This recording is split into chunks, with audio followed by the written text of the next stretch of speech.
अभी अभी हमारे उत्तर प्रदेश के माननीय मुख्यमंत्री श्री योगी जी के ट्विटर अकाउंट पे एक ट्वीट हुआ है और उसमें वही बात कही गई है जो यूपी कांस्टेबल का एग्जाम जिन बच्चों ने दिया था वो सुनना चाह रहे थे। बिल्कुल उसी बात को हमारे योगी जी ने सत्यापित कर दिया है। यूपी पुलिस कांस्टेबल पुलिस के पदों पर चयन के लिए आयोजित परीक्षा 2023 को निरस्त करने और आगामी अगले 6 महीने के भीतर ही दोबारा परीक्षा को आयोजित करने के आदेश दिए गए हैं। जी हां, यूपी पुलिस कांस्टेबल 2023 का 60,244 पदों के लिए 4 शिफ्टों में होने वाला पेपर चारों की चारों शिफ्ट निरस्त कर दी गई हैं क्योंकि उनमें लीक की खबरें पूरे सोशल मीडिया पे फैली हुई थी और छात्र आक्रोशित थे और सारे छात्रों ने उनके साथ सभी टीचर्स ने मिलकर बहुत ही शांतिपूर्ण तरीके से अपनी बात सोशल मीडिया पे और न्यूज मीडिया में यूट्यूब के माध्यम से रखी और बात गवर्नमेंट तक पहुंची और इसका परिणाम यह हुआ कि हमको 2-3 दिन के भीतर ही पूरे एग्जाम को निरस्त करने की खबर सुनाई दी। परीक्षाओं की शुचिता से कोई समझौता नहीं किया जा सकता। युवाओं की मेहनत के साथ खिलवाड़ करने वाले किसी भी दशा में बख्शे नहीं जाएंगे। ऐसे अराजक तत्वों के खिलाफ कठोरतम कार्रवाई होनी तय है। अब यहां पे जो लिखा हुआ है अराजक तत्व और यह लिखा हुआ है 6 महीने के भीतर दोबारा परीक्षा करवाई जाएगी। बच्चे खुश हैं, इंस्टेंट खुशी है भाई। ये 4 पॉइंट्स मेरे पास हैं, बातों को बड़े ध्यान से सुनिएगा। पहली बात, यह पेपर हुआ 5 साल के बाद। 2018 में भर्ती आई थी, अब एग्जाम हुआ 2023 में।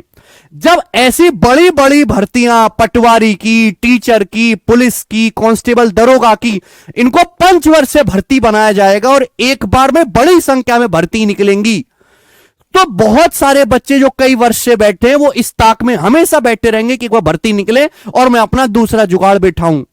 तो इसका एक सॉल्यूशन यह हो सकता है पेपर लीक को रोकने का कि सेंट्रल गवर्नमेंट के एग्जाम की तरह थोड़ा ज्यादा पैसा खर्च करो, ये भर्ती हर साल कम संख्या में या हर दूसरे साल निकाली जाए।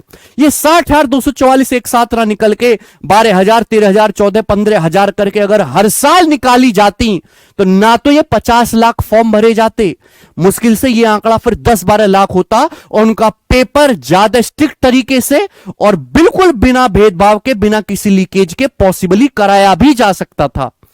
तो मैं गवर्नमेंट से गुजारिश करूंगा कि आगे से अगर आपको हमारे प्रदेश में, क्योंकि मैं उत्तर प्रदेश से हूं, प्रदेश में होने वाली परीक्षाओं को अच्छी तरीके से सुचारू रूप से जो है आपको करवाना है तो हर साल कम संख्या में लेकिन हर साल भर्ती देने की कोशिश करें।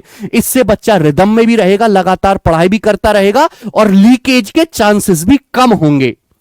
सबसे बड़ा मुख्य कारण यही है कि ये सारी स्टेट गवर्नमेंट की जो भर्तियां हैं वो पंचवर्षीय योजना हो चुकी हैं। इतने दिनों में नोटिफिकेशन आता है, फिर एग्जाम होता है तो एग्जाम लीकेज हो जाता है, फिर महीनों तक उस पर जांच चलती है, फिर कोर्ट केस चलता है, फिर रिजल्ट नहीं आता। जब रिजल्ट आ जाता है तो नियुक्ति पत्र नहीं मिलता, कई बार तो नियुक्ति पत्र मिलने के बाद तनख्वाह नहीं आती कई महीने तक भी। तो ये सारी जो चीजें हैं ये सुधरनी चाहिए। हर वर्ष कम पदों पर भर्ती लगातार चलती रहनी चाहिए। Point number 1।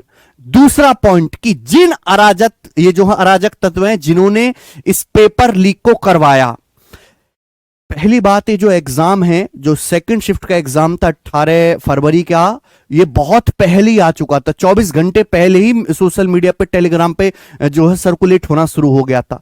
इसका मतलब वो जो एग्जाम था, पहली बात तो ऑफलाइन हुआ है, जहां से एग्जाम आपका प्रिंट होके आया पेपर और एग्जाम सेंटर के पहुंचने तक पहले ही, इस बीच में ही वो जो है पेपर लीक हुआ है।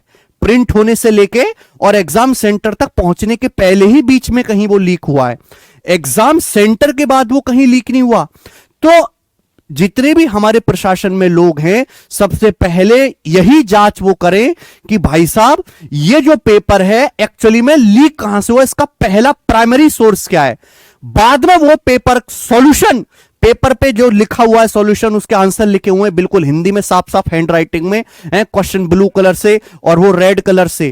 वो 500-500 रुपए में जो पेटीएम करा के बच्चों को आंसर की दी गई है, वो पेटीएम किसका है, किसके अकाउंट में पैसा जा रहा है, सबसे पहले उसकी जांच होनी चाहिए।